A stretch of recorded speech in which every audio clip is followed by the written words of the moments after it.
JEE Main और advance के PYQs के नंबर 1 सॉल्यूशंस को विटनेस करने के लिए download the JEE one application now. अब देखो, ये केमिकल काइनेटिक्स का सवाल ना, ये जो केमिकल काइनेटिक्स का सवाल है इसका अपन डिस्कस यहाँ पर बोला कि consider the reactions A plus R मिलके यहाँ पे प्रोडक्ट बनता है। तो मतलब A प्लस R मतलब दो रिएक्टेंट दिए हुए, एक का नाम A है दूसरे का R है, प्रोडक्ट बनता है। Rate of this reaction is measured to be the K into A into R. A के रेस्पेक्ट में फर्स्ट ऑर्डर और B के रेस्पेक्ट में भी आपकी क्या है, फर्स्ट ऑर्डर है। तो अपन रेट लिख लेते हैं यहाँ पे। तो स्टार्टिंग में जो रेट दिया हुआ है ये रेट, ओके, इसको R1 बोल दे, that is K into A into R. और पहले मैं इक्वेशन लिख दूं यहां से ना, पहले इक्वेशन लिख देते हैं ना, ओवरऑल इक्वेशन लिख लेते हैं यहाँ पे। तो फर्स्ट इक्वेशन जो बोला गया है, तो ये वाला सवाल है ना, बढ़िया अच्छा फ्रेम किया उन्होंने, मतलब बिल्कुल सिंपल वे से उठा के उन्होंने, तो ये प्रोडक्ट बना। ओके, तो स्टार्टिंग में रेट लिख लेंगे अभी ना, एक रेट ये दिया हुआ है।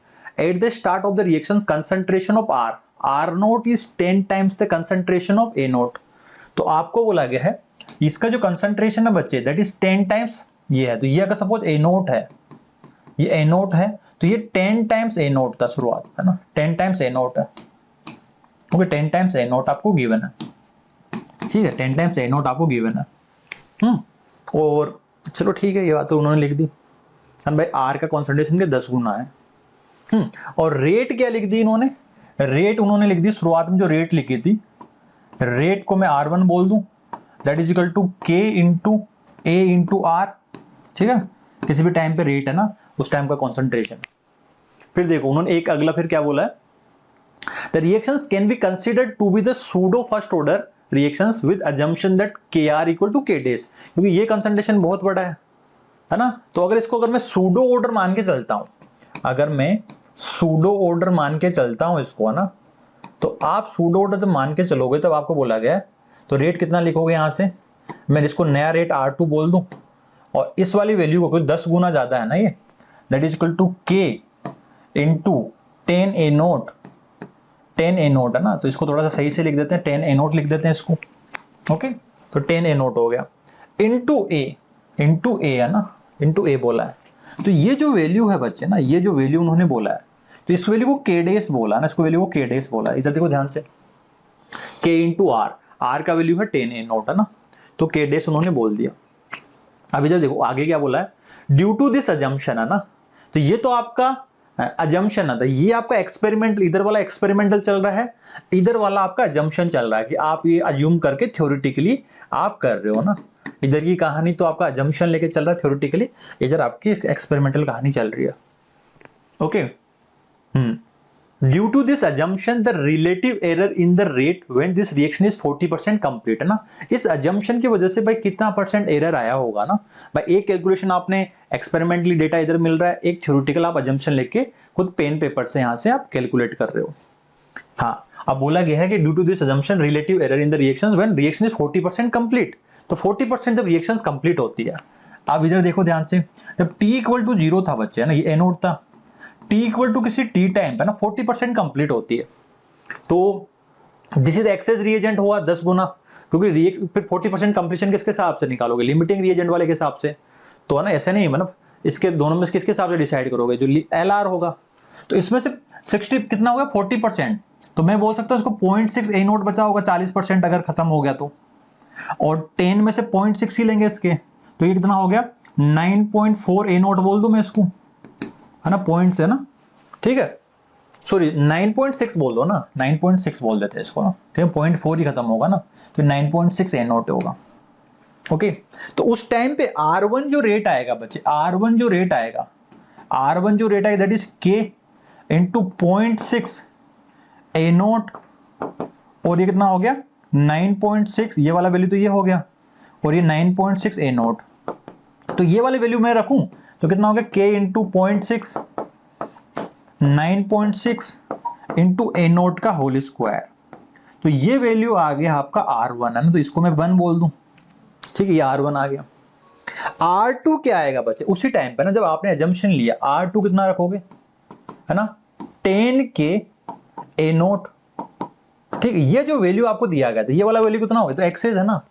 अब इसको ध्यान से देखना, ये वाला जो वैल्यू था अपना, ये वाला वैल्यू तो K डैश था, K डैश, तो ये ए नोट मतलब आपका ए नोट क्या है, यहां से ए वाला वैल्यू है ना, तो ये वाला वैल्यू कितना रखोगे यहाँ पे यहाँ पे वैल्यू रखोगे 0.6 ए नोट। तो ये जो वैल्यू आपको रखनी है यहाँ पे है ना 0.6 ए नोट रखनी है, 0.6 ए नोट रखनी है, ये वैल्यू है ना 0.6 ए नोट, ठीक है, ये 0.6 ए नोट आपको रखना है। अब ये जो वैल्यू का बचा this is the R naught, R naught तो 10 ए नोट के बराबर ही है ना, वो तो चेंज ही नहीं हुआ, तो इसमें आप कुछ चेंज मत कर देना। अब इसको 9.6 मत रख देना, नहीं तो कोई डिफरेंस ही नहीं होगा ना फिर। तो ये वाली जो वैल्यू है, ये वाला वैल्यू 10 ए नोट कहता है आर नोट, तो है ना, वो तो आपका आर नोट अप्रोक्सीमेटली इस वाले केस में वही 10 ए नोट के बराबर ही है। तो ये सही से आपको सोचना था अप्रोक्सीमेटली, तो इसलिए मैंने आर नोट का वैल्यू यहाँ पे 10 ए नोट ही रखा है। तो एक इक्वेशन ये हो गई, ठीक है। तो 10 के ए नोट और 0.6 ए नोट यहाँ पे है ना। ओके चलो, तो मतलब ये एक बढ़िया कैलकुलेशन वाला उन्होंने अच्छा खासा कैलकुलेशन का सवाल करवाया था, ऐसा नहीं है कि मतलब इतना आसानी से हो जाएगा।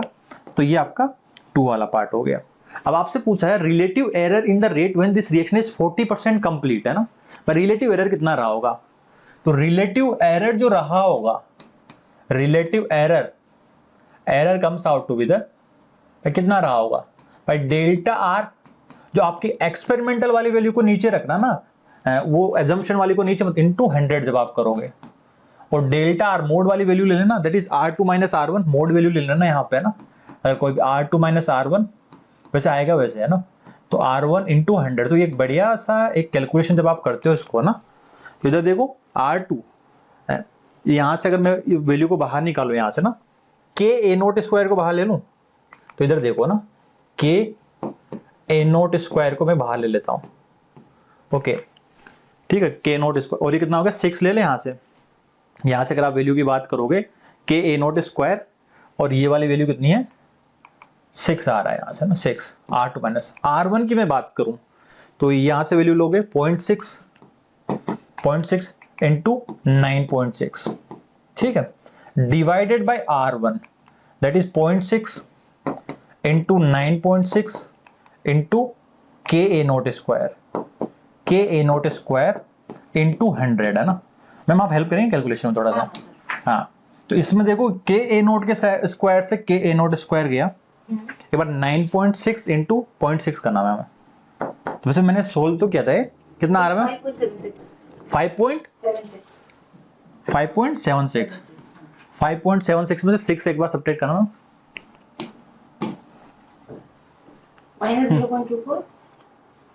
माइनस 0.24, ओके 0.24, और पहला वैल्यू आपने कितना निकाला था मैम 5.76 इंटू 100 ना। तो आप एक बार को 24 डिवाइडेड बाय 5.76 करो, 24 डिवाइडेड बाय 5.76 ना, ये तो मैंने कहीं तो 4.16 यहाँ से 4.16 कितना आ रहा है अप्रोक्सीमेटली 4.16, आगे एक और डेसिमल, मैंने जो इसको 24 को 5.76 24 divided by 5.76, 24 divided by 3 decimal बता दो आप, 5.76 4.1666 है ना। तो अप्रोक्सीमेटली आप कितना रखोगे 4.17 है ना। तो वो एक रेंज में जो आंसर बताना था आपको ना, एक रेंज में जो आंसर बताना था वो था, ठीक है। Thank you so much for watching our solution. I hope आपको अच्छा लगा, और ऐसे और भी सोल्यूशंस आप देखते रहिए, मेहनत करते रहिए, क्योंकि JEE Ones today, IITians tomorrow.